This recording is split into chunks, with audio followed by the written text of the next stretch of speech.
It's time to take a ride on the Nightmare Merry-Go-Round. Today on Outside the Box Reviews, we are taking a look at the Amok Time Monstarz line, Killer Klowns from Outer Space, Shorty figure. I had mentioned in my last 2012 wrap-up video that I was really wanting to get this guy. Placed an order for him, just got him the other day, and I had to do it because I love Killer Klowns from Outer Space. If you haven't seen the movie, you need to check it out. It is a really fantastic horror comedy. It's just nuts. It's a perfect, just fun movie. It's almost one of those things where you'd say it's so bad it's good, except it's not really all that bad. It's just cheesy as all hell. And back in the day, I believe Soda Toys gave us a Killer Klowns figure, and now he runs fairly expensive at this point. So when I saw that Amok Time was giving us an opportunity to get some clowns, I was pretty psyched about it. So is this guy a carnival of fun, or is he a cotton candy death tomb? Well, let's take a closer look and find out. I'm not clowning around on this review. What are you gonna do with those pies, boys? Of course, it's not a clown if he doesn't come with a pie to throw at somebody. Very, very simple accessory here. Just a metal-looking pie pan here, and a swirl of whipped cream on the top. It has some paint shading on it to make it look a little darker, which is kind of unnecessary with whipped cream. It could have all been white. They could have minimized this, I guess. It still kind of needs some shading, so it's not a white blob on top, but it's a little more than it needs to be. Minor nitpick on it. The paint's a little sloppy around the edges, but that story is true for this entire figure, unfortunately. Now, the accessory I was super psyched to get, we get the cotton candy ray gun. Awesome little thing. This is probably my favorite part of the whole figure. It's very nicely sculpted, a lot of great little details on it. I just love the look of these little ray guns from the movie, and they captured it very well here. Just a phenomenal little sculpt on it. I love it. It's perfect for what it needs to be. Now, as you saw in the opening of the video, Shorty comes with his boxing gloves on. He's going to knock your block off. Kind of a cool add-on there that he has these, but they are removable. You just take them and you pop them off, even though they're very tight in there. And then he has normal hands you could pop in. So now he has his normal clown hands. They kind of look semi-gloved. His little painted fingernails on it. And these hands are very specific to his accessories. So his right hand here is sculpted very well to hold his ray gun. You could pop that right in there. And I love the way he holds it. It really does look like it belongs here. He has the thumb along the back of the gun. His finger sits right on the trigger here without actually going over it, so I don't feel like the trigger is going to break off when you take it in and out of his hand, but it still looks like he's ready to pull it, which is a nice touch. The middle finger is clamped closely to the gun itself, and the pinky finger is still there but sticking out a little bit, which kind of looks nice to me. It looks like a very clownish way to hold your weapon. So, digging this hand sculpt a lot. And even without the gun in it, it's a decent little grasping hand. So even if you don't pose him with the gun, I think this is an okay hand. The left hand, however, I'm a little less intrigued with. It's more of an open hand, but it's not flat. It's actually curling those fingers back. Same detailing on there, the glove marks and the painted nails. But by curling those fingers back, it just gives it kind of an awkward pose. And what it's for is holding the pie, so you could just turn his hand up and the pie just kind of rests on there. Now, if there were magnets between these two or something like that, this would be cool, but because it just rests on there, I feel like it's going to fall out at all times, and it worries me. So I don't know if I'll ever really display him with the pie, just because I'm worried the pie is going to fall and get lost. Now, the face sculpt on this guy is really nicely done. I'm a fan of this head sculpt. Looks a lot like the character from the movie. He's got his big old clown lips there. I think they're a little more red than they were in the film, but that's okay. His teeth are even sculpted in there. He's got all those kind of weird folds and lines on his head. He's got the big bulbous shape to his head. Of course, his red clown nose, just in case you ever need to get rid of him. He's got his big ears that are really goofy looking, his shock of hair on the top, and then the big fan of it in the back, which looks really neat. My biggest complaint with it all is paint shading. Now, the paint detailing is done well. The lips are painted well. The eyes are very, very clean. Incredibly clean, actually. I wonder if it's actually more of a decal or something than a paint app. Even these blue lines around his eyes are good. The white base color of his head is nice, and they added some purple shading to it, which works. However, there are places, you can kind of see it around the mouth here, where they went a little heavy with it. A little heavier than they should have. Same with around the ears. There's just areas where the wash kind of built up a little too much.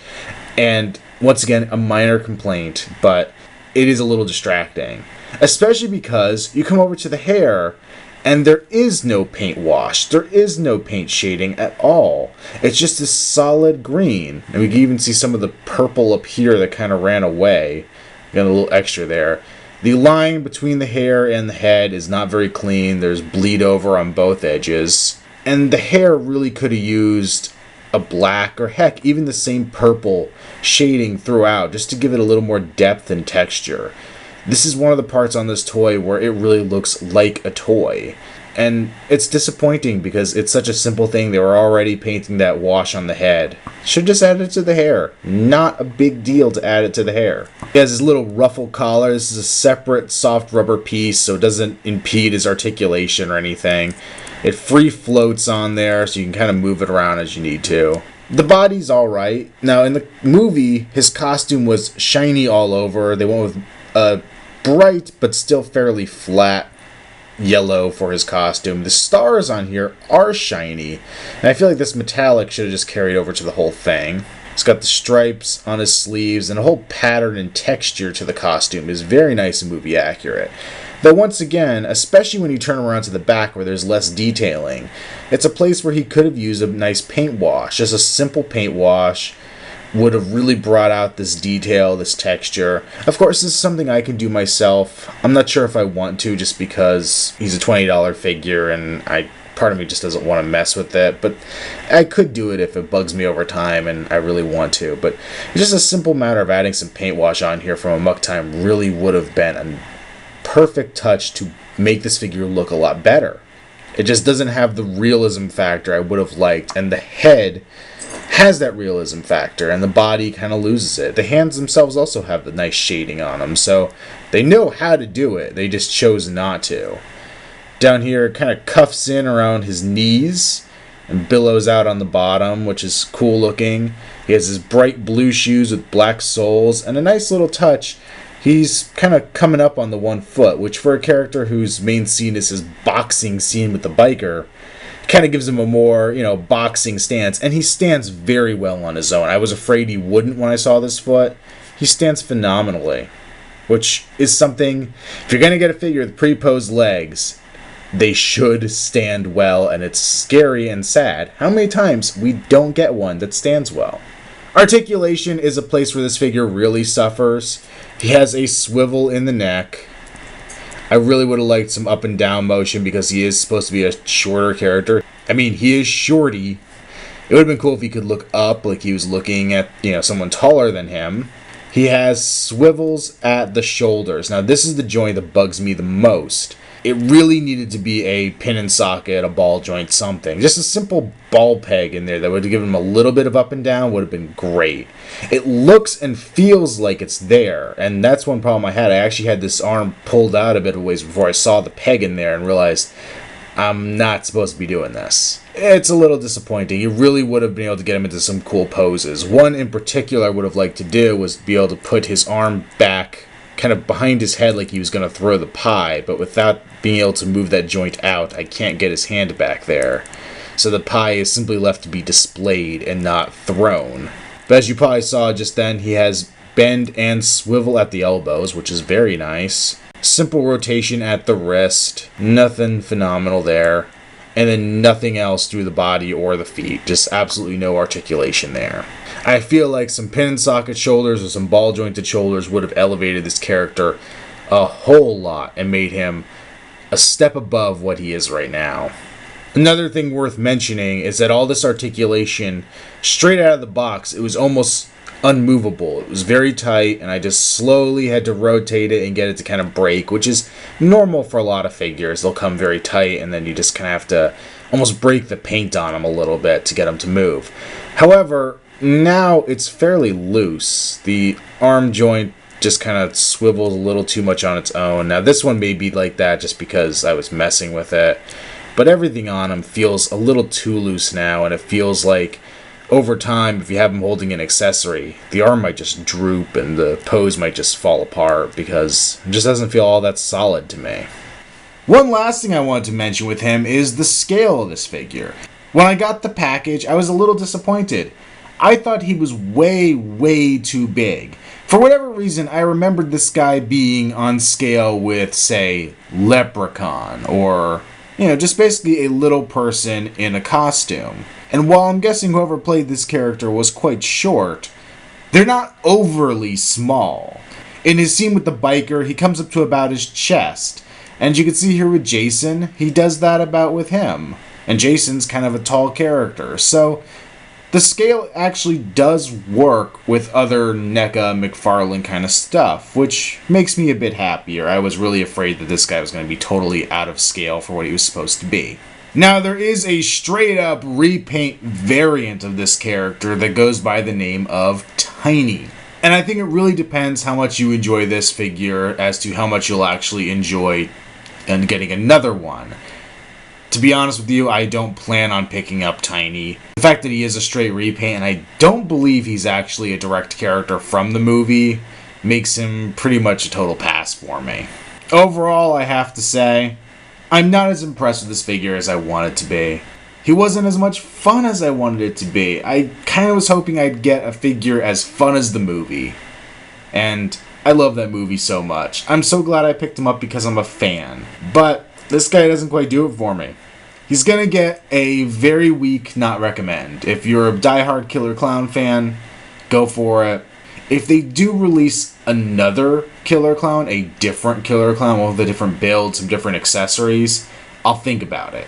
He's not so bad that I would abandon this, and being my first Amok Time figure, it wouldn't put me off to picking up other ones. Overall, this figure is just mediocre, and because of that, he's not striking me as good enough to recommend to all of you. But if you're like me, and your collection is desperately needing a Killer Clown, I can't say you could do worse because there aren't many figures of Killer Clowns, but he's not so bad that you'll be kicking yourself for purchasing him. So make sure you go and check out Outside the Box Reviews on Facebook. Over there right now, I actually have a poll going on, and I'll probably leave it up there through this weekend, so it'll probably come to an end the night of January 13th. But next week, I am going to be doing another Predator week, and you could help decide what extra Predator gets included in that series. I have both the Toys R Us exclusive Cloaked Jungle Hunter and the Predators Series 2 Unmasked Berserker Predator. Both figures I want to review, both figures I'm going to review, but you get to help me decide which one gets reviewed first. So head over to the Facebook page and put in your vote for which one you would like to see reviewed next week with Predator Week. And until next time, this has been another Outside the Box review. Killer Clowns from outer space? Holy sh**. P.T. Barnum said it so long ago. There's one born every minute, don't you know? Some make us laugh, some make us cry. These clowns only gonna make you die. Everybody's running when the circus comes into their towns. Everyone is running from the likes of the killer clowns. From outer space. Killer clowns. From outer space. Ringmaster shouts, "Let the show begin. Send in the clowns, and then let them do you in. see a rubber nose on a painted face, bringing genocide to the human race. It's time to take a ride on the nightmare merry-go-round. You'll be dead on arrival from the likes of the killer clowns from outer space. Killer clowns from outer space. There's cotton candy in their hands, says a polka-dotted man with a stalk of jacaranda. They're all diabolical bozos. Oh, look around. What do you see? Tell me what's become of humanity. From California shores to New York Times Square, Barnum and Bailey everywhere. If you've ever wondered why the population's going down, blame it on the plunder from the likes of the killer clowns from outer space. Killer clowns from outer space.